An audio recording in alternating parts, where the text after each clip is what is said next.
Here is a typical judge's comment on an image such as this. Well caught subject in nice light. Lovely warm colours of the bird interacting nicely with the cool colours of the water. But there is evidence of noise in this image, and it may have been due to overcropping. Now, what does the judge mean by overcropping? What is the cause and solution? But if I was giving a tip to anyone entering a competition, especially a projected image competition, it would be to always view your image at 100% before you submit it. I deliberately left this image a little bit small on screen because the smaller the image, of course, the sharper it looks. Now let me show you the image as the judge would see it in the club room by looking at this at 100%. Select your zoom tool and click the 100% button at the top of the screen, or you can just double click the zoom tool. Now you can quite clearly see what the judge was referring to. Now here I have another example of overcropping which may be more evident than the first. So what does the judge mean when they say something like, "You've cropped such a small area from the high resolution original image that you haven't left enough pixels to get the quality that's required." The judge may go on to say, as well as the first comment, that the image lacked critical sharpness to start with, maybe due to the nature of the image. It's a fast moving subject, difficult to focus and fire, and overcropping has revealed that fact. Now, bringing you back to Photoshop's bridge, let's take a look at the metadata for this particular image, the first one I opened on screen. With the thumbnail selected, I'll select the metadata.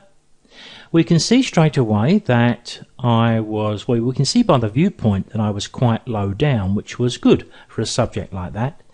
But I did need to have the ISO at 400, and in hindsight I probably should have had it higher than that.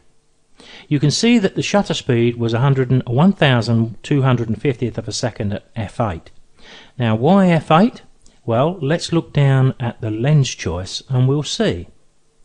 The lens was 100 to 400 mm, but the actual focal length used was 560.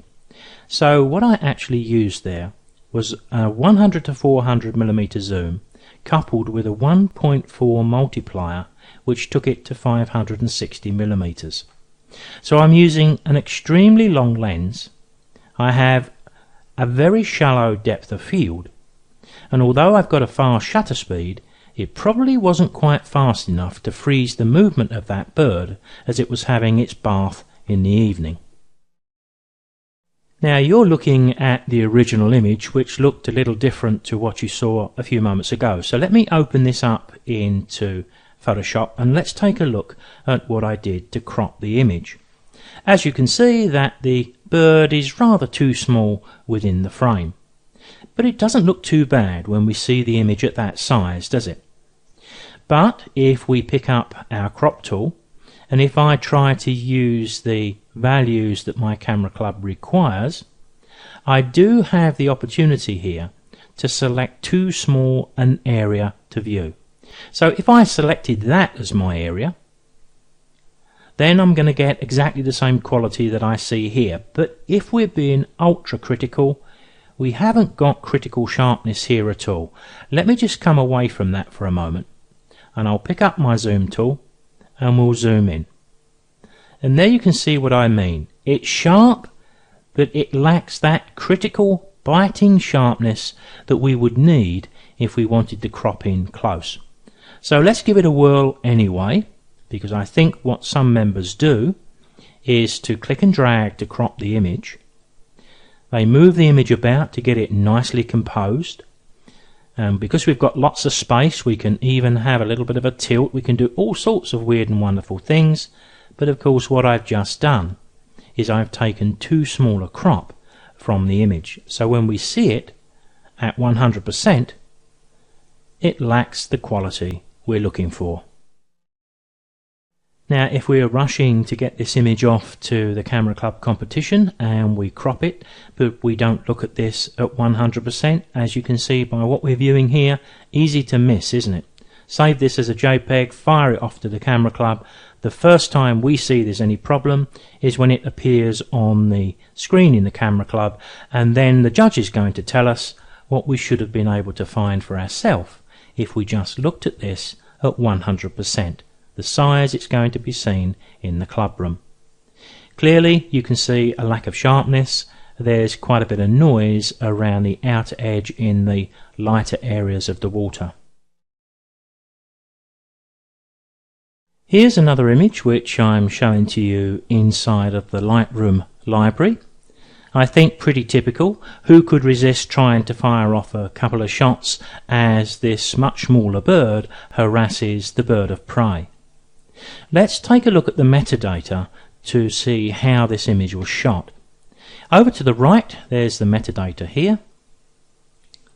If I scroll down a little bit, we can see straight away that we're looking here at the high resolution version of this image.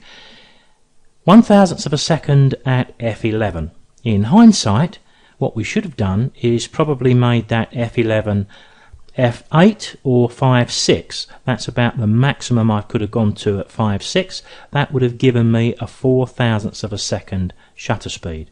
It would have made this image just a little more sharp, but I think this one isn't too bad. But you can see we're using a 400mm lens and 400 ISO. So as we increase the ISO, of course, if we're going to then make a small crop from the original image, we're going to emphasize that noise.